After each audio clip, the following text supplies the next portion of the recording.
Hello साथियों, एक बार फिर से आप सभी का आपके अपने चैनल एस आर जाजोरिया पर स्वागत है।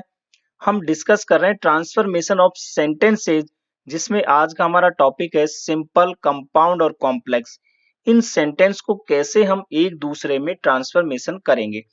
देखिए, ट्रांसफॉर्मेशन का मतलब होता है कि सेंटेंस की ग्रामेटिकल फॉर्म चेंज होती है, उसका सेंस, उसका मीनिंग चेंज नहीं होता है।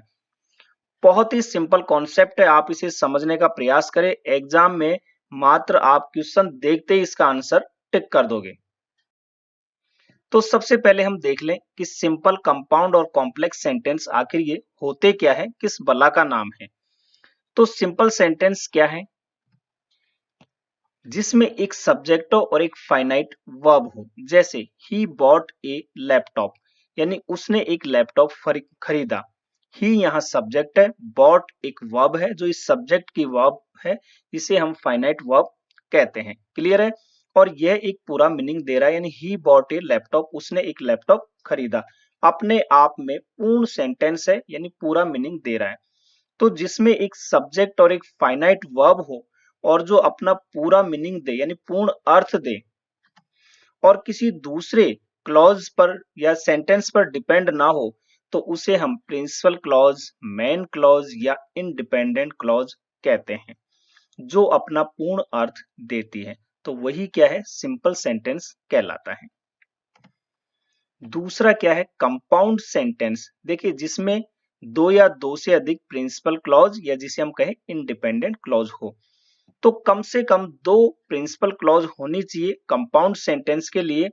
और ये जो दोनों कंपाउंड सेंटेंस में जो दोनों प्रिंसिपल क्लॉज है, ये कोऑर्डिनेट कंजक्शन द्वारा जुड़ी हुई होती है।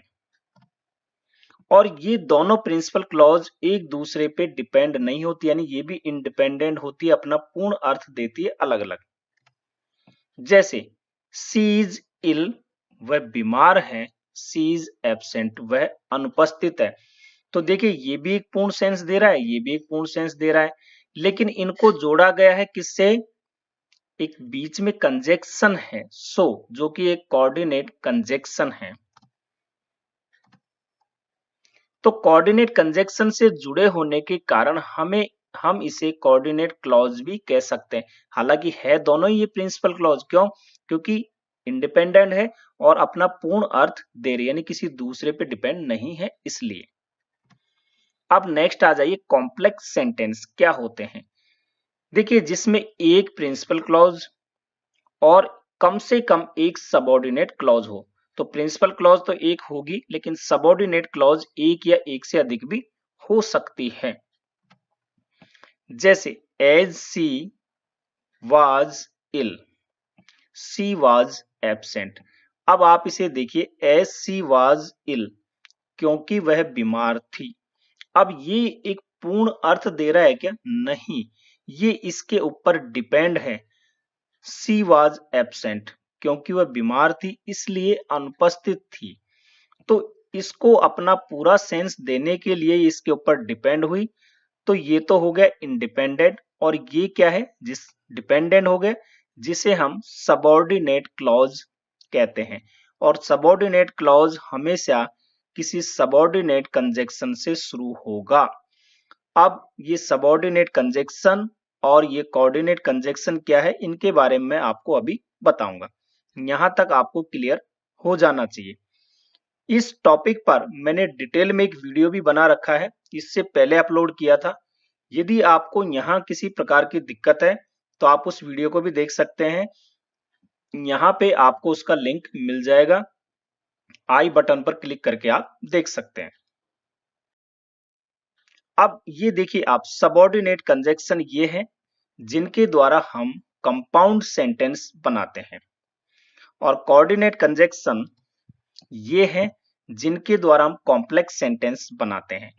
तो ये FANBOYS, फैन बॉयज, ये एक ट्रिक है। एफ का मतलब फॉर, इस तरह एंड, नॉर, बट, और यट और सो, ज्यादातर हम इनका ही यूज करते हैं कंपाउंड सेंटेंस बनाने के लिए। लेकिन ये कुछ और भी कंजक्शन हैं जो कोऑर्डिनेट कंजक्शन है, इनका भी यूज किया जाता है, और कुछ पेयर में है तो इनका भी हम यूज करते हैं। तो इसके आप स्क्रीनशॉट या फोटो ले लें, क्योंकि बहुत इंपॉर्टेंट है ये, आपको आगे भी काम आएंगे। चलिए अब शुरुआत करते हैं, हम ट्रांसफॉर्मेशन के मेन टॉपिक पर आते हैं। सबसे पहले हम एक सिंपल सेंटेंस लेते हैं, फिर उसको हम कंपाउंड में और उसको कॉम्प्लेक्स में हम ट्रांसफॉर्मेशन करेंगे। देखिए, सीइंग ए टाइगर यानी एक बाघ को देखकर या बाघ को देखकर, ही रैन अवे, वह भागा। यहाँ पे आप बताइए सब्जेक्ट क्या है, ही, और ये वर्ब है रैन अवे, क्लियर है। तो यहाँ पे एक सब्जेक्ट है और एक वर्ब है, इसलिए यह एक सिंपल सेंटेंस है और अपना पूरा मीनिंग दे रहा है कि बाघ को देखकर वह भाग गया। अब ये क्या है, सीइंग ए टाइगर। देखिए ये तो एक अतिरिक्त आइडिया दिया जा रहा है इसमें। अगर ये ऐसे होता ही रैन अवे, वह भाग गया, तब भी ये कंप्लीट सेंटेंस था। लेकिन सीइंग ए टाइगर, ये यहाँ एक एक्स्ट्रा आइडिया दिया हुआ है, और इस तरह से आइडिया आपको दिए होंगे तभी आप कंपाउंड और कॉम्प्लेक्स सेंटेंस बना पाओगे। अब ये जो सेंटेंस है ना, ये देखिए प्रेजेंट पार्टिसिपल से शुरू हो रहा है, वर्ब में आईएनजी आ रहा है, यानी प्रेजेंट पार्टिसिपल है। इनके बारे में अलग से वीडियो मैंने अपलोड कर रखे हैं, आप देख सकते हैं कि प्रेजेंट पार्टिसिपल क्या होता है। अब सोचिए आपको इसे कंपाउंड सेंटेंस में बदलना है, तो कंपाउंड सेंटेंस में बदलने के लिए आपको दो प्रिंसिपल क्लॉज चाहिए जो एक दूसरे पे डिपेंड ना हो, यानी इंडिपेंडेंट हो, और एक आपको क्या चाहिए, कोऑर्डिनेट कंजक्शन, जिसके द्वारा वो जुड़े हुए हो। तो आप इसको ऐसे भी बना सकते हो ना कि सीइंग ए टाइगर, तो ही सा ए टाइगर, क्योंकि ही यहाँ सब्जेक्ट है इसलिए। उसने एक टाइगर देखा, एंड से हम जोड़ दें ही रैन अवे, वह भाग गया। तो देखिए ही सा ए टाइगर यानी उसने एक टाइगर देखा, और ही रैन अवे, वह भाग गया। देखिए दोनों जो है अपना अपना अर्थ दे रहे हैं, एक दूसरे पे कहीं भी डिपेंड नहीं, इसलिए इन्हें हम इंडिपेंडेंट क्लॉज कहते हैं। और ये जो है हम कंजक्शन तो लगाना ही पड़ेगा। जब हम कंपाउंड सेंटेंस बनाए तो हमें सेंस के अकॉर्डिंग कोऑर्डिनेट कंजक्शन का यूज करना है। हमने एंड का किया कि ही सा ए टाइगर, उसने एक टाइगर देखा, और ही रैन अवे यानी वह भाग गया। दोनों क्लॉज हमारी प्रिंसिपल हुई, लेकिन ये एक तरह से कोऑर्डिनेट कंजक्शन है, इसलिए हम कोऑर्डिनेट क्लॉज भी कह सकते हैं। अब नेक्स्ट हम बनाए कॉम्प्लेक्स। कॉम्प्लेक्स बनाने के लिए क्या होगा, हमारे पास एक सबऑर्डिनेट कंजक्शन होनी चाहिए। चलिए हम यूज कर लेते हैं एज सुन एज ही सा ए टाइगर। जो ही, जैसे ही उसने एक टाइगर देखा, ही रैन अवे यानी वह भाग गया। अब आप देखिए यहाँ पे एज सुन एज ही सा ए टाइगर, जैसे उसने एक टाइगर देखा, क्या ये पूर्ण सेंस दे रहा है, नहीं। जैसे उसने एक टाइगर देखा तो क्या, तो आगे आप चले जाइए, ही रैन अवे यानी वह भाग गया। अब ये पूर्ण सेंस हुआ। तो ये जो सबऑर्डिनेट क्लॉज है ना, ये प्रिंसिपल क्लॉज पर डिपेंड होता है, और सबऑर्डिनेट क्लॉज हमेशा किसी सबऑर्डिनेट कंजक्शन से शुरू होगा। तो जैसे ही उसने बाघ को देखा वह भाग गया। अब आप देखिए यहाँ जो तीनों सेंटेंस है, इनकी ग्रामेटिकल फॉर्म अलग अलग है, लेकिन आप इनका मीनिंग देखिए। बाघ को देखकर वह भाग गया, उसने एक बाघ देखा और वह भाग गया, जैसे ही उसने बाघ को देखा वह भाग गया। तीनों का एक ही सेंस है, एक ही मीनिंग निकल रहा है। इसे ही तो हम ट्रांसफॉर्मेशन कहते हैं, कि बिना उसका मीनिंग चेंज हुए, यानी बिना उसका सेंस बदले हुए आपको सेंटेंस की स्ट्रक्चर बदलनी होती है, यानी कि सेंटेंस की ग्रामेटिकल फॉर्म को चेंज करना होता है। अब आप समझ गए होंगे, आपको किसी प्रकार की कोई दिक्कत नहीं आएगी। इस प्रकार से हम इनको कॉम्प्लेक्स से कंपाउंड और कंपाउंड से आप सिंपल और कॉम्प्लेक्स से सिंपल भी बना सकते हो, कि इस तरह से आपको सेंटेंस दिया होगा कॉम्प्लेक्स, तो आप किसी कोऑर्डिनेट कंजक्शन का यूज करके कॉम्प्लेक्स में, और यहाँ पे आप सिंपल में जब बनाओगे, तो सिंपल में बनाने के लिए आपको या तो प्रेजेंट पार्टिसिपल का यूज करना है, या पास्ट पार्टिसिपल का यूज करना है, या परफेक्ट पार्टिसिपल का यूज करना है, या इन्फिनेटिव का यूज करना है, या फिर आपको कोई प्रीपोजिशन का यूज करना है जो कि एक फ्रेज के रूप में हो। इस प्रकार से आप इनको सिंपल में बना सकते हो। नेक्स्ट चलिए, the having risen the sun having risen the fog disappeared, सूर्य उगने पर कुआसा गायब हो गया। यहाँ पे सब्जेक्ट क्या है? फॉग, और वर्ब देखिए डिसअपियर्ड। तो एक सब्जेक्ट है, एक वर्ब है, पूर्ण अर्थ दे रहा है। सूर्य उगने पर कुआसा फट गया, मतलब गायब हो गया। सिंपल सेंटेंस है। और ये क्या है? ये तो एक एक्स्ट्रा आइडिया है जो कि नॉमिनेट एब्सोल्यूट है, क्योंकि सब्जेक्ट हैविंग और वर्ब की थर्ड फॉर्म यूज हुई है। तो ये आप डिटेल में देख सकते हैं, इसके ऊपर अलग से वीडियो बना हुआ है। हम चेंज करेंगे इसे कंपाउंड और कॉम्प्लेक्स में। कर दीजिए। देखिए कैसे आप कर सकते हो कि सूर्य उगने पे कुहासा गायब हो गया, तो आप यूं कहो ना कि सूर्य उगा और कुहासा गायब हो गया। तो आप लिख सकते हो the sun rose and the fog disappeared, और इसको जोड़ दो आप कोऑर्डिनेट कंजक्शन से। ये जोड़ दिया, सूर्य उगा और कुहासा गायब हो गया। कॉम्प्लेक्स में बनाइए, इसमें आप कि कोई भी सबऑर्डिनेट कंजक्शन का यूज करके। The fog disappeared when the sun rose, यानी सूर्य उगते ही कुहासा गायब हो गया। तो जब सूर्य उगा कुहासा गायब हो गया, तो ये सबऑर्डिनेट कंजक्शन से शुरू हुआ, इसलिए सबऑर्डिनेट क्लॉज है।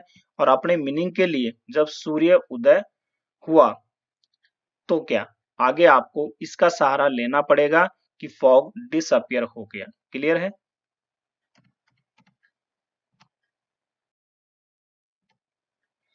Next, we must eat to live, हमें जीने के लिए खाना चाहिए। तो देखिए सब्जेक्ट क्या है? वी, और वर्ब यहाँ मेन वर्ब ईट, एक सब्जेक्ट है, वर्ब है, यानी कि ये हमारा एक सिंपल सेंटेंस है। अब आप कहोगे कि ये भी तो वर्ब है, लिव। नो, टू लिव यानी टू प्लस वर्ब की फर्स्ट फॉर्म, ये एक इन्फिनेटिव है, ठीक है, जो वर्ब नहीं होती है। अब आप इसे कंपाउंड में चेंज कीजिए, कोई भी कोऑर्डिनेट कंजक्शन का यूज करके। वी मस्ट ईट और वी कैन नॉट लिव, हमें खाना चाहिए, नहीं तो हम जीवित नहीं रह सकते। तो यहाँ पे कोऑर्डिनेट कंजक्शन हमने और का यूज किया। अब इसे बदल दे हम कॉम्प्लेक्स में, तो आप ऐसे बना सकते हो, we must eat so that we can live, हमें खाना चाहिए ताकि हम जीवित रह सके। तो ये एक सबऑर्डिनेट कंजक्शन है, इससे जोड़ा गया है, इसलिए ये हमारी क्लॉज सबऑर्डिनेट क्लॉज कहलाएगी।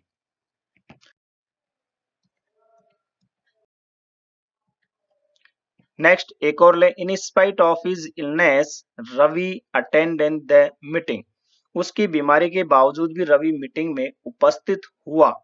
एक सब्जेक्ट है रवि और एक वर्ब है अटेंड की, यहाँ सेकंड फॉर्म यूज हो रही है। क्लियर है? इसके अलावा और तो यहाँ अलग आइडिया दिया हुआ, देखिए इन स्पाइट ऑफ है, इन यहाँ ये इस तरह से सेंटेंस हो सकता है, कोई फ्रेज यहाँ हो सकती है। बनाइए कंपाउंड में, Ravi was ill yet he attended the meeting, Ravi बीमार था फिर भी वह मीटिंग में उपस्थित हुआ। ये बन गया आपका कंपाउंड सेंटेंस। क्यों? क्योंकि हमने यहाँ कोऑर्डिनेट कंजक्शन का यूज किया, इसलिए। कॉम्प्लेक्स में बना सकते हो आप कोई भी सबऑर्डिनेट कंजक्शन का यूज करके इसके सेंस के अनुसार। तो रवि वाज इल, हालांकि यद्यपि रवि बीमार था, ही अटेंडेड द मीटिंग, यानी फिर भी उसने मीटिंग में उपस्थित हुआ। इस तरह से आप जो है ट्रांसफॉर्मेशन कर सकते हैं। अब आपके लिए यहाँ पे एक प्रैक्टिस सेट दिया हुआ है, आप इनको पहचाने कि ये कौन सा सेंटेंस है, सिंपल है, कॉम्प्लेक्स है या कंपाउंड है। और इनके द्वारा आप एक दूसरे से ट्रांसफॉर्मेशन भी बनाइए और मुझे कमेंट्स बॉक्स में लिख करके भेज दीजिए कि सर हमने ये टॉपिक सीख लिया है। फिर मैं कह रहा हूँ यदि आपको इसे डिटेल में देखना है तो एक अलग से वीडियो बना हुआ है, वो आपको डिस्क्रिप्शन में या इस वीडियो के सबसे आखिरी में भी आपको उसका लिंक मिल जाएगा। वीडियो पसंद आया हो तो इसे लाइक और शेयर जरूर करें, और यदि आप इस चैनल पे नए हैं तो इसे सब्सक्राइब कर लें। हंसते रहिए, मुस्कुराते रहिए और देखते रहिए आपका अपना चैनल SR जाजोरिया। धन्यवाद।